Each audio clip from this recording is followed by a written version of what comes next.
우리 한 목소리로 말씀을 봉독하도록 하겠습니다. 아브라함이 후처를 맞이하였으니 그의 이름은 그두라라. 그가 시므란과 욕산과 무단과 미디안과 이스박과 수아를 낳고 욕산은 스바와 드단을 낳았으며 드단의 자손은 아수르 족속과 르두시 족속과 르음미 족속이며 미디안의 아들은 에바와 에벨과 한옥과 아베다와 엘하닌이 다 그두라의 자손이었더라. 아브라함이 이삭에게 자기의 모든 소유를 주었고 자기의 서자들에게도 재산을 주어 자기 생전에 그들로 하여금 자기 아들 이삭을 떠나 동방 곧 동쪽 땅으로 가게 하였더라. 아브라함의 향년이 175세라. 그의 나이가 높고 늙어서 기운이 다하여 죽어 자기 열조에게로 돌아가매 그의 아들들인 이삭과 이스마엘이 그를 마므레 앞 헷족속 수알의 아들 에브론의 밭에 있는 막벨라 굴에 장사하였으니 이것은 아브라함이 산 밭이라. 아브라함과 그의 아내가 사라가 거기 장사되니라. 아브라함이 죽은 후에 하나님이 그의 아들 이삭에게 복을 주셨고 이삭은 베엘라헤로이 근처에 거주하였더라. 아멘. 오늘은 이제 창세기 25장 말씀으로 우리 아브라함의 생애, 마지막 아브라함이 남긴 것을 함께 우리가 주제를 살펴보도록 하겠습니다. 이 민족의 믿음의 조상이 되었던 이 아브라함의 생애의 마지막 부분이 이제 이 창세기 25장에 기록이 되어 있습니다. 앞서서 우리는 사라의 죽음도 살펴봤고 또 한 사람의 생애가 시작되기도 하고 끝이 나는 이 어떻게 보면 자연스러운 그런 과정들을 우리가 성경을 통해서 살펴봅니다. 그런데 누구나 다 이 세상을 태어났다가 또 한 번은 죽음의 길을 가야 되는 것이 당연한 과정이지만 그 우리의 인생 가운데 하나님께서 무엇을 원하시고 어떤 생애를 우리에게 의도하셨고 기뻐하시는가라고 하는 것들을 우리가 잘 기억하고 오늘 말씀을 통해서 새롭게 되새기는 그런 시간이 되면 좋겠습니다. 여러분, 그래서 우리 인간이 우리 이 생애를 살면서 가져야 될 그 질문들, 궁극적인 질문들이 있다면 이런 질문들을 할 수 있을 것 같아요. 어떻게 사느냐 하는 것보다 더 중요한 것은 어떻게 죽느냐 하는 것이 더 큰 의미일 수도 있다라고 하는 것입니다. 여러분, 삶을 산다는 것은 죽지 않기 위해서 사는 게 아닙니다. 삶을 산다는 것은 사실은 잘 죽기 위해서 사는 것입니다. 어떤 죽음을 내가 마지막에 맞이할 것인가 라고 하는 것이 바로 오늘의 삶에 달려있다라고 하는 것이죠. 그런 면에서 보면 우리의 삶은 여러분 죽음을 위한 준비의 과정이라고도 볼 수가 있습니다. 오늘 우리가 한 일들과 우리가 했던 말들과 우리가 살아온 모든 여정은 사실은 죽음에 대한 하나의 준비일 수도 있어요. 그런 면에서 우리는 가치 있고 의미 있는 그런 삶을 살아야 될 것입니다. 또한 우리가 이 죽음의 문제 앞에 또 스스로 질문해 봐야 될 것이 여러분 뭐가 있냐면 과연 우리는 무엇을 남기고 살고 있는가라고 하는 거죠. 무엇을 남길까라고 하는 걸 질문을 해봐야 됩니다. 우리가 어떤 소유를 우리가 갖고 있는 재산이나 재물을 남기는 것으로 생각하는 것은 어떻게 보면 착각입니다, 여러분. 그것은 재산이나 재물이 여러분 그걸 유산이라고 생각하는 경우가 많죠. 그런데 여러분 눈에 보이는 것보다 사실은 보이지 않는 것이 훨씬 중요한 유산일 수가 있습니다. 여러분 유산 얼마나 남기시려고 합니까? 지난주에 우리나라 최고의 재벌 그룹의 회장님이 돌아가셨어요.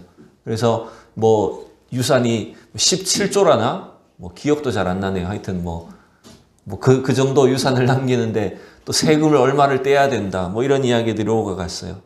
여러분 그 정도 유산 남기지 못하면 사실 우리는 별거 가진 것도 없죠. 여러분 어쩌면 이 유산이라는 것은 우리 사람이 남기는 것은요. 보이지 않는 데 더 큰 의미가 있다고 생각을 합니다. 그런 면에서 보면 지금 우리가 하는 모든 일들은 우리의 다음 세대들에게 자녀들에게 남기는 유산이 됩니다. 여러분들의 말과 여러분들이 했던 행동들과 우리가 가지고 있었던 그 성품들, 여러분 돈이나 물질은 금방 써버리면 다 사라져버립니다. 여러분 자녀들한테 아무리 많은 유산을 재물을 남겨줘도 그거 다 써버리고 나면 부모에 대한 기억은 사라집니다. 근데 진짜 중요한 유산은 뭘까요? 우리 어머니가 나에게 어떤 사람이었던가? 우리 아버지 어머니가 나에게 어떤 말을 했는가? 나의 생애에 물려주신 그 삶의 태도와 성품이 어떤 것인가라고 하는 것이 우리의 자녀들과 다음 세대들에게는 훨씬 더 중요한 유산입니다. 저는 그래서 목사이기 때문에 사실 물질적인 욕심은 크게 없어서 뭐 우리 부모님이 저에게 뭘 재산을 땅을 물려준다 저는 그런 거 아무것도 바라는 건 없습니다. 중요한 것은 제 마음속에 제 기억 속에 우리 부모님이 했던 행동과 그 말씀들과 그 신앙적인 태도들 여러분 그거야말로 가장 좋은 가장 중요한 유산이라고 생각이 들어요. 그런 면에서 이제 저도 저의 자녀들에게 저의 아이들에게 과연 나는 어떤 목사로 어떤 아버지로 유산을 남기고 있는가라고 하는 것들을 사실은 고민을 하게 됐죠. 여러분 그런 면에서 우리는 우리의 인생을 통해 무엇을 남기고 있는가라고 하는 것들을 진지하게 생각을 해봐야 될 것입니다. 이제 오늘은 우리가 이 창세기 25장을 통해서 긴 아브라함의 생애를 우리가 살펴봤었는데 이 아브라함이 과연 그의 죽음을 통해서 무엇을 남기고 있는가라고 하는 것들을 잠시 함께 생각을 해보도록 하겠습니다. 여러분 이 아브라함의 생애의 마지막에 기록되어 있는 25장은 그 내용적으로 보면 어떤 내용이 가장 많이 기록되어 있는 것 같습니까? 여러분 25장 처음부터 마지막까지 내용을 보면 대부분이 다 아브라함의 자손들에 대한 이야기가 나옵니다. 아브라함의 자녀들이 누가 있고 누구를 통해서 누가 태어났고 크게 보면 세 부분으로 나눠주는데 후처였던 그두라를 통해서 태어난 자녀들이 먼저 나오고 그 다음에 이스마엘을 통해서 태어난 자손들을 이렇게 후손들이 이름이 기록되어 있고 제일 마지막에 가보면 이삭을 통해서 하나님이 이 에서와 야곱이 태어나게 하셨다. 그 이야기까지 나와요. 크게 보면 전부 다 아브라함의 후손에 대한 이야기예요. 오늘 이 25장 자체가. 그런데 저는 그렇게만 보고 싶지는 않습니다. 단순히 아브라함의 족보, 아브라함의 후손들의 이름만 기록함으로 인해서 아브라함이 자식을 참 많이 낳았구나. 이걸 가르쳐 주는 걸까요? 과연 뭘 아브라함이 남겼는가라고 하는 것들을 우리가 먼저 생각을 해봅시다. 우선 우리가 1절에서 4절을 다시 한 번만 우리 읽어보도록 할까요? 시작! 아브라함이 후처를 맞이하였으니 그의 이름은 그두라라. 그가 시므란과 욕산과 무단과 미디안과 이스박과 수아를 낳았고 욕산은 스바와 드단을 낳았으며 드단의 자손은 아수르 족속과 루두시 족속과 르음미 족속이며 미디안의 아들은 에바와 에벨과 한옥과 아비다와 엘다아이니 다 그두라의 자손이었더라. 아멘. 지금까지 우리가 알고 있던 아브라함의 생애에서 좀 독특한 이해되지 않는 장면이 사실은 1절에 4절에 먼저 기록이 되어 있습니다. 뭐냐면 아브라함이 후처가 있었다는 사실입니다. 지금까지 아브라함의 생애 속에서 나타나지 않았던 사건인데 아브라함이 죽을 때에 그의 자손들을 소개를 하면서 아브라함에게 후처가 있었다라고 그두라라는 여인이 있었다라고 말을 합니다. 그러면 아브라함이 부인 사라가 죽은 뒤에 후처를 맞이했을까요? 죽기 전에 맞이했을까요? 의견들이 벌써 갈라집니다. 사실 정확한 걸 몰라요. 알 수가 없습니다. 어떤 사람은 그래도 부인이 살아있을 때 그러지 않았겠지라고 생각해서 이 사라가 먼저 죽었으니까 사라가 죽은 후에 후처로 그두라를 맞이한 것처럼 이렇게 생각하기도 합니다. 본문의 순서상 그렇게 보이기도 합니다. 그런데 여러분 또 한편으로 보면 지금 이 아브라함이 후처를 통해서 여러 명의 자식을 낳았단 말이에요. 최소한 아들이 6명으로 기록이 되어 있습니다. 그러면 140세의 부인이 사라가 죽었는데 100세까지도 겨우 아들 한 명 낳았던 이 아브라함이 140이 되어서 다시 회춘을 했을까요? 그래서 후처를 맞이해서 140이 넘어가지고 막 그렇게 왕성하게 자식들을 출산을 했을까? 좀 그거 어려워 보인다는 것입니다. 그래서 어떤 사람들은 이 사라가 살아있을 때 이미 후처를 맞이했을 거다라고 이렇게 주장을 하기도 합니다. 정확하게는 알 수가 없습니다.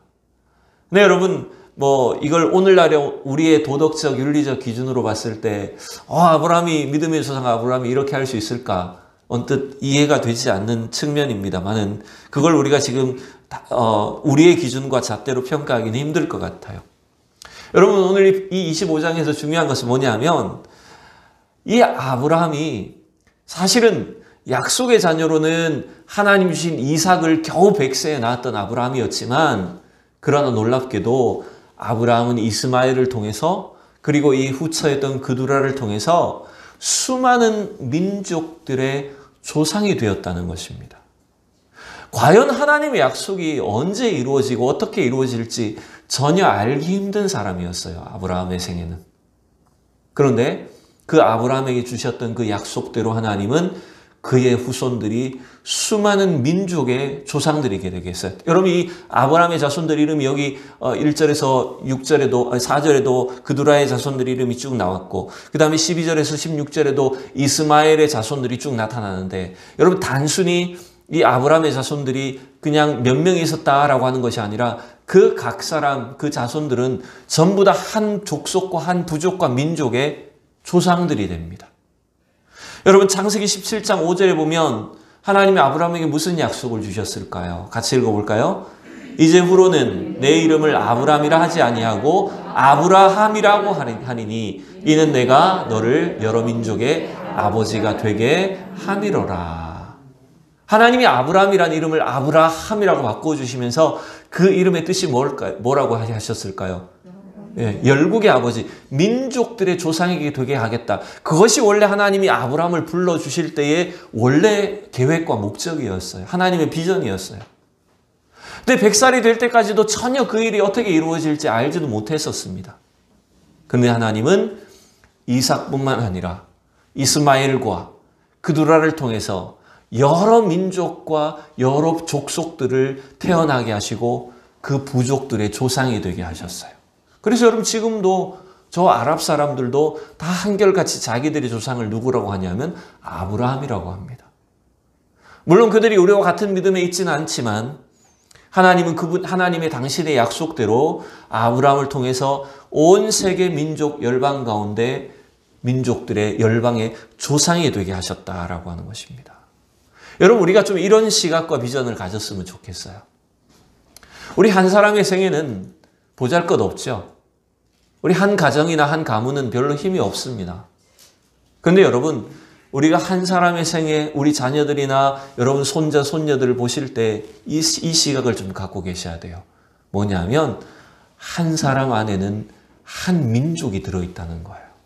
여러분 이건 이스라엘 사람들의 속담입니다. 한 사람 안에는 이 한 사람의 생애만 들어있고 그것으로 끝이 나는 게 아니라는 거예요. 이 한 사람 속에는 한 민족이 들어있다는 거예요. 우리는 지극히 짧은 한 세대를 살지 못하지만 여러분 한 사람의 생애 그를 통해서 이루어질 하나님의 그 계획과 비전은 놀랍게도 한 나라와 민족의 꿈이 그 속에 들어가 있다는 거예요. 그래서 우리도 한 사람을 볼 때 여러분 단순하게만 보면 안 됩니다. 우리가 갖고 있는 시각과 기준으로 제한해서도 안 됩니다. 하나님 속에 하나님의 꿈이 이 아이 속에 얼마나 놀라운 꿈들이 들어있는가. 여러분 그 하나님의 시각으로 바라볼 수 있는 믿음이 있으시기를 진심으로 축원합니다. 여러분 그럴 때 우리는 당연히 하나님의 뜻을 신뢰할 수밖에 없고 그 하나님의 시각과 눈으로 한 사람의 영혼을 한 아이의 영혼을 축복할 수가 있는 거예요. 여러분 그래서 우리 성도들 한 사람 한 사람 우리 교회 우리 자녀들 어린아이들 주일학교 친구들 한 아이를 볼 때마다 이 아이 속에 하나님의 놀라운 꿈이 있고 놀라운 계획들이 들어있다라고 하는 것들을 여러분 기억하셔야 돼요. 여러분 그래서 이 아브라함의 생애는 물론 우리보다 훨씬 더 긴 생애를 살았기 때문인지 모르겠지만 이 아브라함은 놀랍게도 수많은 민족과 열방의 그 하나님의 비전과 계획이 아브라함 속에 있었고 그것을 아브라함이 남겼다라고 하는 걸 우리는 알 수가 있습니다. 또 이제 5절에서 6절을 보면 이 아브라함은 자기가 이제 죽을 때를 준비하는 걸 여러분 볼 수가 있습니다. 25장 5절 6절을 같이 읽어보겠습니다. 시작. 아브라함이 이삭에게 자기 모든 소유를 주었고 자기 서자들에게도 재산을 주어 자기 생전에 그들로 하여금 자기 아들 이삭을 떠나 동방 곧 동쪽 땅으로 가게 하였더라. 아멘. 아브라함이 단순히 자기의 재산, 유산을 상속하고 분배를 한 내용만을 말하는 것이 아닙니다. 아브라함은 자기의 죽음이 가까이 왔다라고 하는 것들을 알고 이제 자기의 죽음 이후를 대비하고 준비하는 걸 여러분 볼 수가 있습니다. 이게 무슨 말이냐면 아브라함이 이것들을 잘 정리해 주지 않으면 이스마엘과 이삭 사이에 그리고 또 그두라를 통해서 태어난 다른 자손들 사이에 심각한 다툼이나 문제가 생길 수도 있었다는 거예요. 그래서 아브라함은 자기의 재산과 특별히 장자의 그 권리, 장자권을 누구에게 줬다라고 되어 있습니까? 예, 이삭을 정확하게 자기의 장자로 지정을 해서 그의 재산과 소유를 상속했다라고 되어 있습니다. 여러분, 아브라함은 굉장히 사실은 큰 부자였죠. 갈대아우르에서 가나안 땅으로 올 때는 별로 가진 것이 없었지만 이제 가나안 땅에 살면서 그의 재산이나 가축이나 그의 사람들 굉장히 사실은 많은 숫자로 불어나 있었던 걸 우리가 알 수가 있습니다. 그래서 아브라함은 그 자기에게 주신 하나님이 주신 그 언약이 이삭을 통해서 이루어질 것이다 라고 하는 것, 그 장자권을 이삭에게 지정을 해주게 되고 그리고 나머지 자손들에게, 나머지 자녀들에게 어떻게 합니까? 그의 서자들에게도 살 만큼의 재산을 분배를 해서 특별히 그 서자들을 동방으로, 동쪽 땅으로 옮겨서 살게 합니다. 이 서자들을 이삭과 가까이 살지 못하고 떨어져 살도록 이렇게 만들어버립니다. 이것이 뭐냐면 하나님이 이삭에게 주신 그 상속권을 믿음을 지키고 이삭이 살 수 있도록 미리 예방을 하는 것입니다. 그렇지 않으면 이삭이 자칫하면 그 동방의 사람들과 또 주변의 사람들과 믿음이 혼란스러워지고 섞여버릴 수 있기 때문에 그런 이유들을 통해서 아브라함이 그들을 미리 구분하는 걸 우리가 볼 수가 있습니다. 여러분, 바로 이 하나님의 백성들이 우리는 이 영적인 믿음의 상속권을 물려받은 사람들이라는 걸 여러분 기억하셔야 됩니다. 또한 우리가 우리의 자녀들에게, 우리 다음 세대들에게 남겨야 될, 물려줘야 될 것이 뭘까요? 재물을 많이 물려주는 것보다 훨씬 더 중요한 것은 믿음의 상속을 해줘야 된다는 거죠. 하나님이 우리를 통해서 베풀어 주신 그 은혜와 사랑을, 그 신앙을 우리 다음 세대들인 자녀들에게 어떻게 물려줄까라고 하는 것이 가장 중요한 일. 아브라함이 죽기 전에 했던 일이 바로 그 일이었다는 거 우리가 알 수가 있습니다. 그런 신앙의 유산을 통해서, 믿음의 유산을 통해서 하나님은 하나님 당신의 그 계획들이 이루어질 수 있도록 이제 이삭과 야곱과 그의 후손들에게까지 이루어질 수 있도록 했다라고 하는 우리가 알 수가 있죠. 자, 우리 7절에서 10절을 보면 이제 아브라함이 이제 죽음을 맞이하는 장면이 나옵니다. 같이 우리 7절부터 10절까지를 보겠습니다. 아브라함의 향년이 175세라. 그의 나이가 높고 늙어서 기운이 다하여 죽어 자기 열조에게로 돌아가매. 그의 아들들인 이삭과 이스마엘이 그를 마므레 앞 헷 족속 소알의 아들 에브론의 밭에 있는 막벨라굴에 장사하였으니 이것은 아브라함이 헷 족속에게서 산 밭이라. 아브라함과 그의 아내 사라가 거기 장사되니라. 아멘. 아브라함은 175세로 하나님이 자기에게 주어진 수명을 다 살고 자연스럽게 이 땅을 떠났습니다. 그래서 오늘 이 본문에도 그의 나이가 높고 늙어서 기운이 다하여 죽었다 이렇게 말을 하고 있습니다. 여러분, 기운이 다했다라는 말이 뭐냐 하면 하나님이 주신 그 수명을 다 누리고 자연스럽게 이 땅을 떠났다라고 하는 것을 말하고 있습니다. 그리고 아브라함은 이제 다른 모든 사람들처럼 인생의 마지막 길을 따라갔는데 이제 성경에 나오는 이제 독특한 표현이 여러분 뭐냐면 자기 열조에게로 돌아갔다라는 말이죠. 여러분, 그래서 이 표현이 성경에, 구약 성경에 참 많이 나오잖아요. 왕들이 죽었을 때, 선지자들이 죽었을 때 자기 열조에게도 자기 조상에게로 돌아갔다 이런 말을 씁니다. 여러분 이 말은 사실은 두 가지 의미가 있죠. 하나는 뭐냐면 원래 이스라엘 백성들이 그 장례 풍습상 사람이 죽으면 조상들이 있는 무덤에 조상들이 있는 묘에다가 그 뼈를 마지막에 집어넣기 때문에 그 표현을 이제 조상에게 돌아갔다라고 하는 말로 사용을 합니다. 우리는 무덤을 다 따로 쓰지만 이스라엘은 가족 대대로 내려오는 무덤을 사용하잖아요. 그래서 그 나중에 장사를 지내고 나서 그 뼈가 다 썩고 나면 뼈를 추려서 다시 그 뼈를 조상들의 뼈가 있는 방에다가 던집니다. 그래서 조상들에게 돌아갔다 이 표현을 쓰는 거예요. 그리고 또 하나는 뭐냐면 죽음의 개념을 그 영혼이 조상들이 있는 곳으로, 그러니까 이 살아있는 자들의 세계와는 다른 죽은 자들이 있는 세계로 돌아간다 이렇게 이제 이해를 했기 때문에 이런 표현을 쓰는 것 같아요. 여러분 어쨌든 이 아브라함은 175세로 자기에게 주어진 수명을 살고 생애를 살다가 죽었습니다. 근데 여러분 우리가 이걸 생각해야 됩니다. 아브라함의 생애가 우리의 믿음의 조상이 되고 그의 죽음이 하나님 보시기에 복된 죽음이 된 것은 단순히 장수했기 때문일까요? 그가 부자로 살다가 죽었기 때문일까요? 여러분 이렇게만 우리가 자칫 이해해버리면 혹시나 무슨 질병이나 사고나 그죠? 우리 다른 사람들이 보기에 참 저 사람 너무 빨리 죽었다 이렇게 보이는 사람 같으면 이거 잘못 산 것일까요? 그럼 하나님 기뻐하지 않는 삶을 산 것일까요? 여러분 그렇지 않다는 거죠. 아브라함의 생애가 복된 생애였고 그의 죽음이 하나님이 기뻐하시는 성도의 죽음이었던 것은 뭐냐면 아브라함은 하나님의 약속을 믿고 끝까지 따라간 사람이었기 때문이라는 것입니다.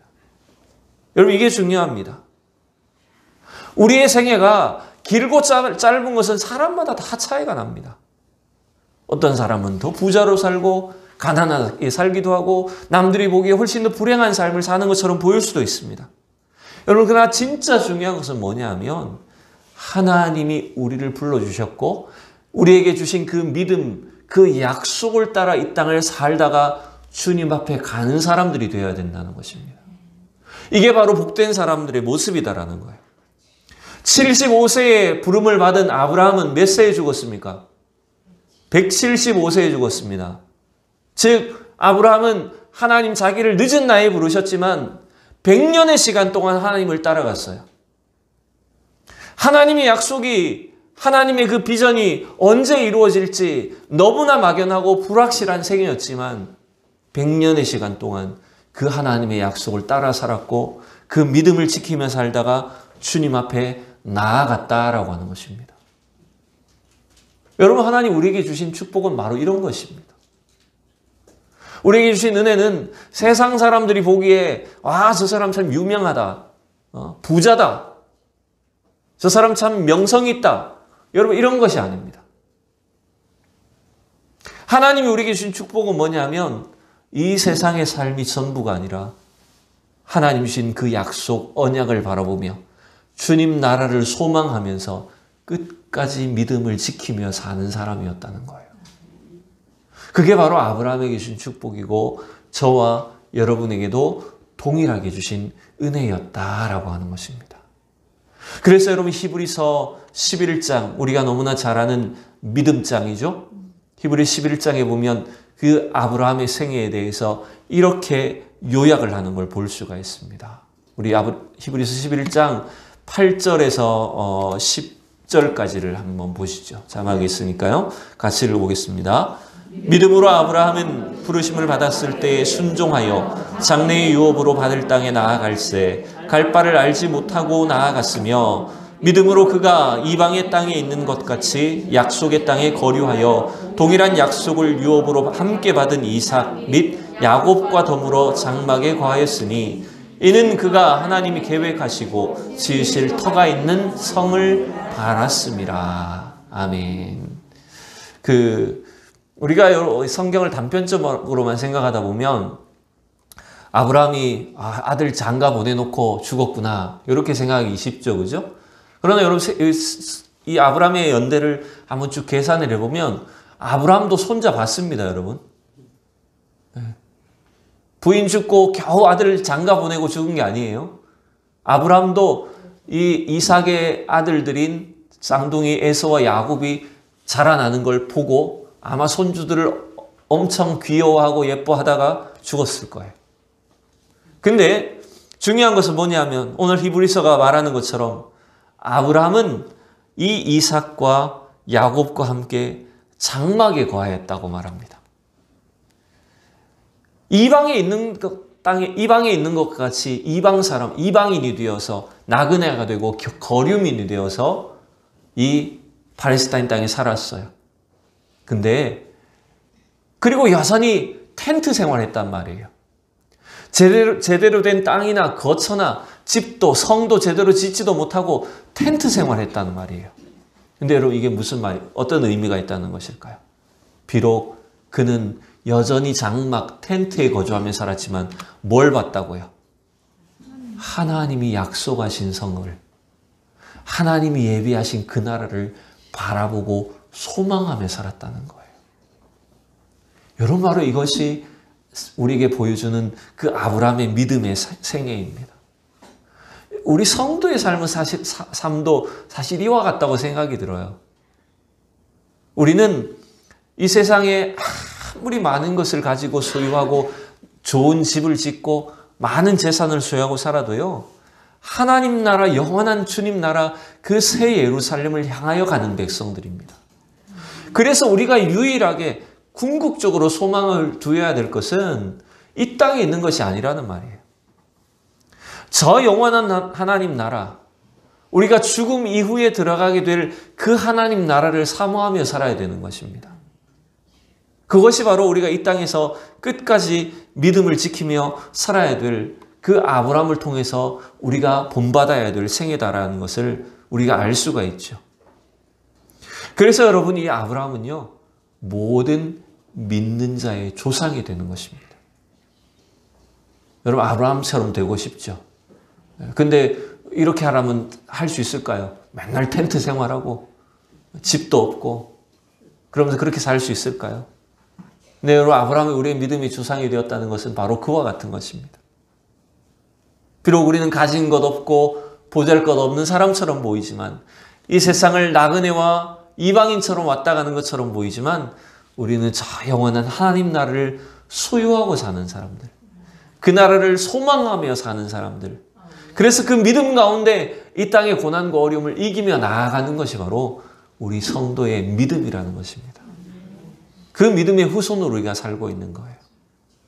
자, 마지막에 이제 25장 11절을 보면 하나님은 아브라함의 후손들에게 특별히 그의 아들 이삭에게 이런 복을 주셨다고 말을 합니다. 11절을 읽어보겠습니다. 아브라함이 죽은 후에 하나님이 그의 아들 이삭에게 복을 주셨고 이삭은 부엘라 헤로이 근처에 거주하였더라. 아멘. 여러분 이 아브라함의 생애를 하나님께서 사용하셨고 그에게 주신 하나님의 언약을 이루어 가실 뿐만 아니라 이제 더 중요한 것은 뭘까요? 하나님이 아브라함이 죽은 후에도 그의 아들 이삭에게 복을 주셨다라고 하는 말씀입니다. 하나님은 아브라함이 죽은 후에 그 복을 이삭에게 그대로 계승시키셔서 그 하나님의 약속과 언약을 이루어가게 하고 계시다라고 하는 것입니다. 아브라함은 죽었지만 하나님의 복은 여러분 끝이 나지 않습니다. 우리의 생애는 이 땅에 잠시 왔다 가지만 여러분을 통해서 베풀어 주신 하나님의 사랑과 그 축복은 여러분 끝이 나지 않습니다. 우리의 자녀들에게, 우리 다음 세대들에게도 계속 이어지는 것입니다, 여러분. 그래서 우리가 물려줘야 될 복은 뭐냐 하면 내가 가지고 있는 것을 물려주는 게 아니에요. 내가 쌓아놓은 재물과 재산을 물려주는 게 아니에요. 하나님이 우리 속에 주신 하나님의 그 언약과 축복들을 우리는 그걸 물려주는 겁니다. 믿음을 통해서. 우리의 신앙을 통해서 하나님의 복을 우리 다음 세대와 우리 자녀들에게 물려주는 거예요. 아브라함은 그런 복을 남겼어요. 그 복 때문에 우리도 지금 아브라함의 후손들이 됐습니다. 믿음의 자손이에요. 그래서 우리는. 혈통적으로는 별로 아브라함과 상관이 없지만 믿음 안에서 우리는 이 하나님의 복을 유산으로 물려받은 여러분 믿음의 자손들이 된 줄로 믿습니다.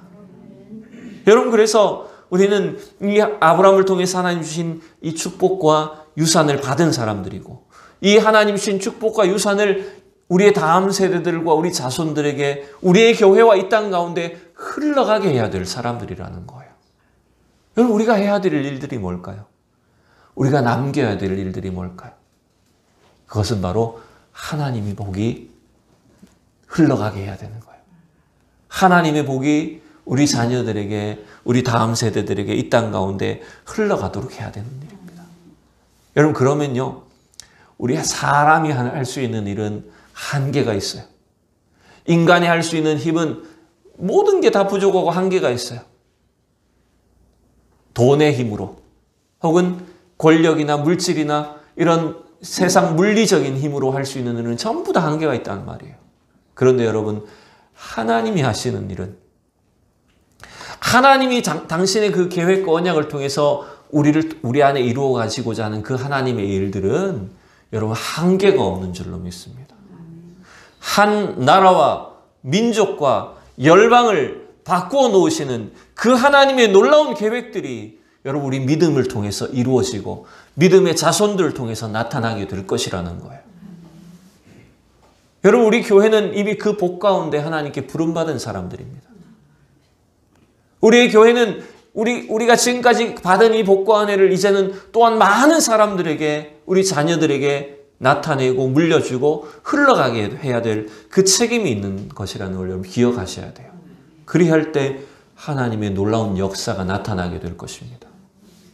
하나님이 다시 한번 이 땅에 이 나라 가운데 이 민족 가운데 영적인 은혜와 부흥이 일어나게 할 것이고 저는 늘 소망하는 게 있어요.